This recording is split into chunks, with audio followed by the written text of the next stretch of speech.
En 1951, la Libye était l'un des pays les plus pauvres au monde. Sous Kadhafi, et avant l'intervention de l'OTAN, le niveau de vie des Libyens était le plus élevé d'Afrique, en avance sur la Russie, le Brésil et l'Arabie Saoudite. Le droit au logement pour chaque Libyen était une obligation du gouvernement. Les couples nouvellement mariés recevaient 50 000 $ d'aide pour acheter leur propre maison. L'électricité était gratuite pour tous. Le niveau d'éducation était très élevé. Le taux d'alphabétisation avait atteint les 85%. Les Libyens bénéficiaient d'un système de soins des plus avancés et surtout, gratuit pour tous. Les personnes ne trouvant pas les soins ou l'éducation qui leur convient en Libye, recevaient une aide du gouvernement pour se rendre à l'étranger. Tous les prêts étaient sans intérêt, à 0%. Le prix de l'essence était de 14 centimes. Chaque Libyen souhaitant devenir agriculteur, le gouvernement lui offrait une ferme, avec de l'équipement, du bétail et des semences. Le 1er juillet 2011 à Tripoli, 1 700 000 Libyens sont sortis pour manifester contre l'OTAN. 1 700 000 Libyens, ce qui représentait 95% de la population de Tripoli, soit environ un tiers de la population de la Libye. La banque centrale libyenne appartenait à l'État. Et contrairement aux banques occidentales, en Libye la banque n'était pas détenue par les Rothschild, et donc libre de dettes. En 1991, la Libye a été accusée sans preuve d'être responsable de l'attentat de Lockerbie Paname 103. Il s'est avéré que les États-Unis avaient payé les témoins au procès, 4 millions de $ chacun, pour témoigner contre les accusés libyens. Ils ont été payés pour mentir, et ils ont depuis retiré leurs preuves. Kadhafi avait également travaillé pour remplacer le paiement du pétrole qui était en dollars américains, par le dinar africain. Nicolas Sarkozy avait traité la Libye de menace pour la sécurité financière de l'humanité. L'un des premiers actes de la Libye rebelle a été de créer une nouvelle banque centrale. Devenue la propriété des Rothschild, comme les nôtres en Occident, les pays de l'Ouest. La famille Rothschild possède plus de la moitié des richesses du monde. Les banques Rothschild créent de l'argent à partir de rien, et le vendent aux États avec intérêt. Cela signifie que nous n'aurons jamais assez d'argent pour rembourser ce qui est dû, alors que nous, et nos enfants, sommes devenus esclaves pour dette aux intérêts Rothschild.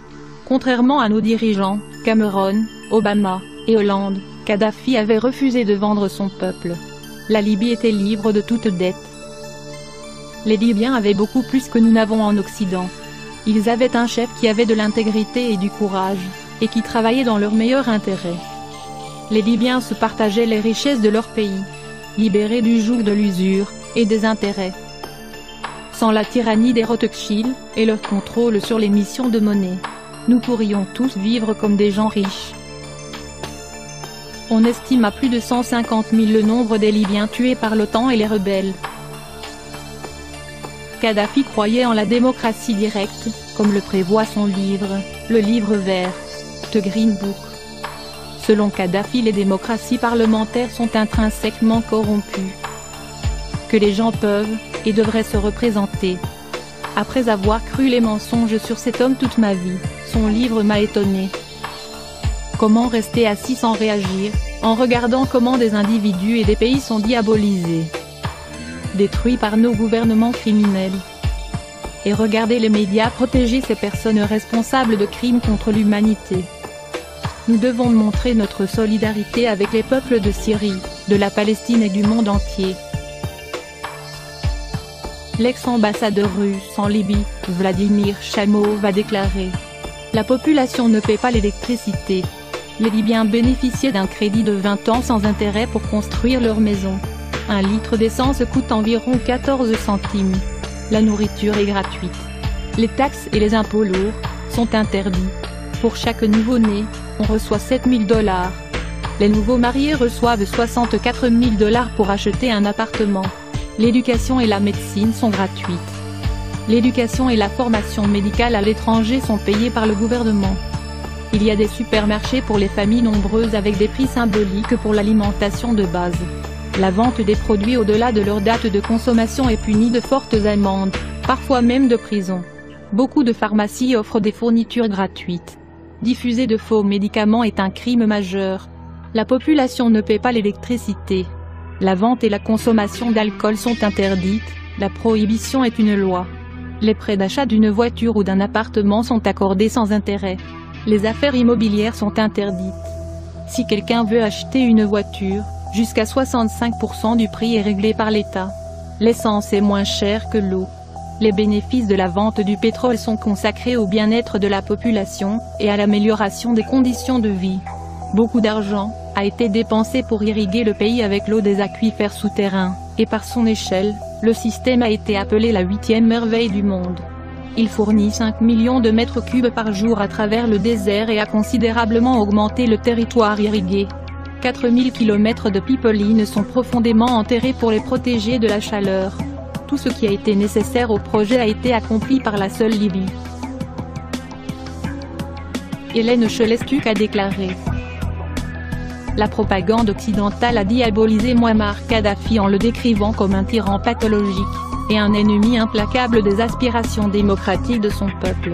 Ce n'est pas vrai, car il existe en Libye des mécanismes de contrôle populaire et de démocratie, il existe des conseils élus de citoyens et des communautés autonomes, comme appelées ici, des communes.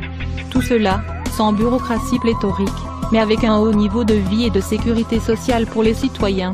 Est-ce pour cette raison que la Libye a été diabolisée et attaquée par les puissances impérialistes? Pourquoi la Libye est-elle bombardée? La Libye qu'on décrit comme une dictature militaire de Kadhafi, est en réalité, l'État le plus démocratique du monde. En 1977, il a été proclamé la Jamaïria, qui est une forme élevée de démocratie, où les institutions traditionnelles du gouvernement sont abolies, et où le pouvoir appartient directement au peuple à travers ses comités et congrès. L'État est divisé en de nombreuses communautés, qui sont des mini-États autonomes, dans un État ayant autorité sur leur district, y compris l'allocation des fonds budgétaires. Récemment, Kadhafi a émis des idées encore plus démocratiques, distribuer les revenus du budget directement et de façon égalitaire aux citoyens. Ces mesures, selon le leader de la révolution libyenne, devant éliminer la corruption et la bureaucratie parasite.